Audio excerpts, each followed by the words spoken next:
according to the expert, it changed the demographic of the tennis because of these rising star from the Philippines. Any comments? Of course I have, because like I said, I've been coming here for 20 years, and at the beginning of the tournament, I think they had to get people in here to watch, because a lot of people here in the Emirates are not necessarily tennis fans. They like cricket or stuff like that, you know. So I've seen it grow, and of course the years that Federer came, that really hit the peak, I thought. But now, this last week at the WTA tournament, we had a different kind of peak, a peak in the first round, and that was due to young Alex Eala from the Philippines. And the stadium was full, and it hasn't been like that. Look, we need to talk about what just happened in tennis. A photographer who's been shooting this sport for 5 decades just made a statement about Alex Eala that has everyone stopping in their tracks. This isn't some casual observer making noise. We're talking about someone who was right there when Federer dominated, who caught Djokovic during his biggest moments, who's witnessed every single era of this game firsthand. And he's saying what's building around Eala right now is unlike anything he's seen. Here's the full story of what he observed. Quick question for you. Do you think Alex Eala has already become the most captivating player to watch in women's tennis today? Or does she need that breakthrough title first? Let me know what you think in the comments.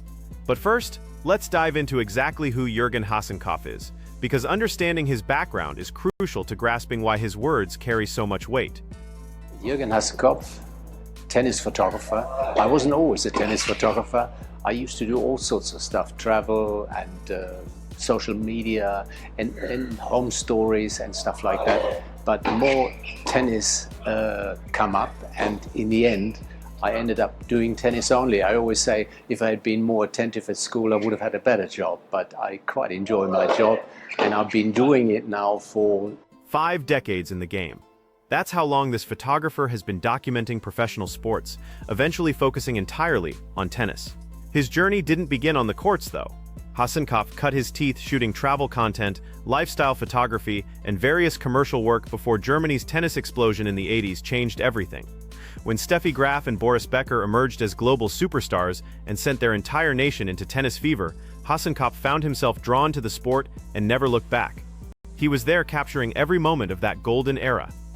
And when I came to Germany, obviously with the tennis boom in Germany, with Becker and Graf and so on, I started doing more and more tennis, and after a while you lose contact with all your other media and people that you used to work before with, and ended up just traveling the world following the tennis circuit.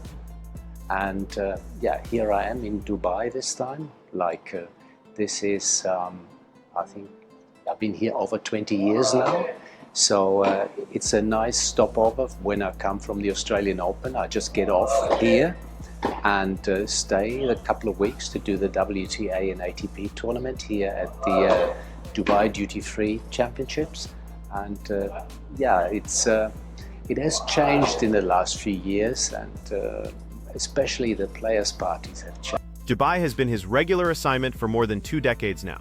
He witnessed Federer's prime years at this tournament and still considers that period the absolute pinnacle of what he'd experienced there. He managed to photograph Novak Djokovic and Jelena at a players' gathering before their engagement became public knowledge. Just by being in the right place and asking at the perfect moment, he captured the first candid engagement shot of a future tennis legend. He's documented Ana Ivanovic's career. Watch this tournament evolve from a smaller event trying to attract non-tennis audiences into one of the tour's most prestigious stops. So when someone with this exact resume and depth of experience claims he's witnessing something completely unprecedented, you pay attention.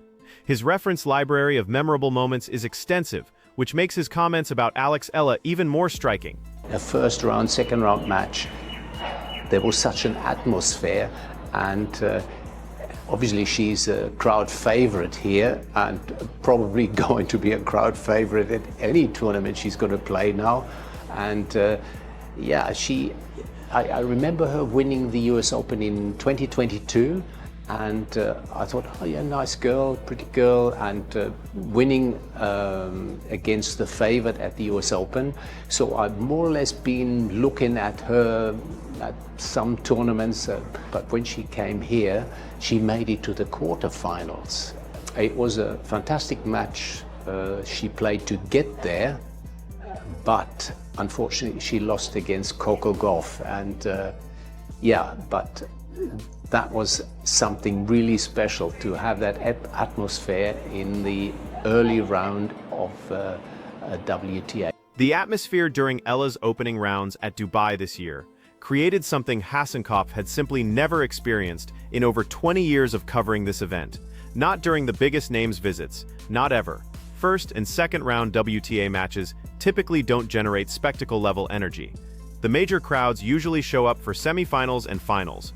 Early rounds attract dedicated followers and media, but rarely produce the electric, packed venue atmosphere that defines truly special sporting moments. Eala's early Dubai matches completely rewrote those rules. The stadium was packed, the noise was incredible, and Hasenkopf, who's been photographing this event since before most current players were even teenagers, said nothing like this had ever happened in the opening rounds. Nothing even close. He remembered her junior US Open victory in 2022, noting her as a talented prospect who defeated the favorite, but filed it away as just another promising junior among many he'd observed over the decades. Most promising juniors never make the transition. The leap from junior success to professional impact is massive, and the tour is littered with former junior champions who peaked before ever reaching a Grand Slam main draw as pros. But then Dubai happened, she reached the quarterfinals, and the crowd response told him everything had shifted. Even her loss to Coco Gauff was something Hasenkopf described as truly special, because match results only tell part of the story. The atmosphere, the crowd investment, the feeling that you're witnessing something bigger than just another tennis match, those elements separate unforgettable sporting events from results that get filed away and forgotten. Dubai delivered that feeling during a round where he'd never felt it before, but Dubai wasn't where he first noticed this crowd phenomenon. The Australian Open came first, and Hasenkopf found himself struggling to navigate the grounds during Eala's matches due to unprecedented crowd sizes. Anyone familiar with major Grand Slam venues knows the main show courts draw massive audiences, but the outer courts usually remain manageable for movement. That completely changed when Eala took the court. Walking past court 14, he encountered something he'd never seen at a Grand Slam before. A large contingent of Filipino supporters had created a complete setup on the lawn area with flags, food, and drinks. They weren't inside watching Eala play because tickets were impossible to get. Instead, they were outside on the grass, watching one of the big screens the Australian Open places throughout the grounds. They'd turned it into a full community celebration. Flag waving, group viewing, the kind of collective experience you'd typically see at a pub during World Cup matches. But this was for a tennis player in the early Grand Slam rounds, on an outside screen because the actual court had already reached capacity. Hasenkopf photographed the scene not because it was assigned work, but because his 50 years of experience told him he was documenting something historically unusual and worth preserving. Then Indian Wells added another layer to the story. Practice Court 6 has limited seating with standing room around the perimeter. It's designed for training sessions, not major audiences. When Eala held a practice there, the space ran out of room completely. People actually climbed into the gallery of the neighboring large practice court, looking down from elevated positions just to get a view of her training session. Pre-tournament work, no points at stake, no ranking implications, no match pressure. The elevated galleries filled with people craning their necks to watch a practice court. Hasenkopf's takeaway from all this is both practical and telling. Tournament organizers need to start rethinking court assignments whenever Eala enters a draw. Current infrastructure wasn't designed for this level of fan interest surrounding a player ranked 31st in the world. If she continues climbing, and all indicators suggest she will, the gap between crowd demand and venue capacity is going to become a serious operational challenge. He put it directly. Moving forward, when Eala competes at tournaments, she needs bigger court assignments so more people can actually watch her perform live. That's not just a compliment disguised as logistical advice, that's a photographer with 5 decades of experience telling event organizers they haven't yet adapted to the reality of what this player means for their attendance figures. But here's where Hasenkopf's observations become truly fascinating, because he didn't limit his comments to crowd sizes. He addressed the risks involved. He specifically said he hopes Eala and her management team keep their perspective grounded. His meaning was clear. Media attention is intensifying rapidly. Sponsors are presenting substantial offers. The commercial possibilities surrounding a player with this crossover appeal and fan base size are massive, and they'll keep arriving faster with bigger financial backing as her profile expands. His worry is common in professional sports but remains valid. Players who get pulled into the commercial machinery before establishing a solid enough competitive foundation sometimes discover that attention and expectations grow faster than results. Rankings improve, endorsement deals multiply, media commitments fill calendars, and somewhere within all that activity, the fundamental work of tennis improvement gets compressed. He emphasized sporting success as the top priority, saying everything else will naturally follow or align itself accordingly. This serves as both guidance and warning. The guidance suggests keeping competitive development central to every decision. The warning points to an alternative path where marketing priorities overshadow competitive development, something that has a concerning track record in women's tennis. He referenced Anna Kournikova without direct naming, but the implication was obvious. There's a version of this story where marketing outpaces match results, and a player's career becomes defined by cultural impact rather than competitive achievements. Kournikova was genuinely a top 10 player and Grand Slam doubles champion, but media framing reduced her to her image, and that narrative persisted. Her commercial success was real, her tennis success was also real, but the two never quite synchronized in a way that kept tennis as the primary storyline. Hasenkopf's hope for Eala involves playing some smaller tournaments, not because he questions her top-level ability, but because consistent winning at any level builds confidence and mental foundations every elite player requires. Earning victories on smaller stages, developing winning habits, creating a record that demonstrates competitive success across all levels, that's the preparation work for when the biggest courts and matches arrive. The surrounding context matters enormously here. Eala is 20 years old and ranked 31st globally. She's already defeated Iga Swiatek at Miami. She's reached quarterfinals at major WTA 1000 events. She competed at the Australian Open at a level that generated crowds the Grand Slam had never seen for someone in her position. She won gold at the Southeast Asian Games, marking the Philippines' first women's singles tennis gold in over 20 years at that competition. The foundation is legitimate. The progress is genuine. Hasenkopf isn't questioning the player's ability. He's expressing caution about the environment surrounding the player, which is completely different and arguably more crucial to manage correctly. Because talent and work ethic brought Eala to 31st in the world, but what happens next, whether she continues ascending or gets slowed by the pressure that comes with this level of visibility this quickly, will depend heavily on decisions made around her and by her over the next 2 to 3 years. The Federer comparison Hasenkopf made deserves serious consideration.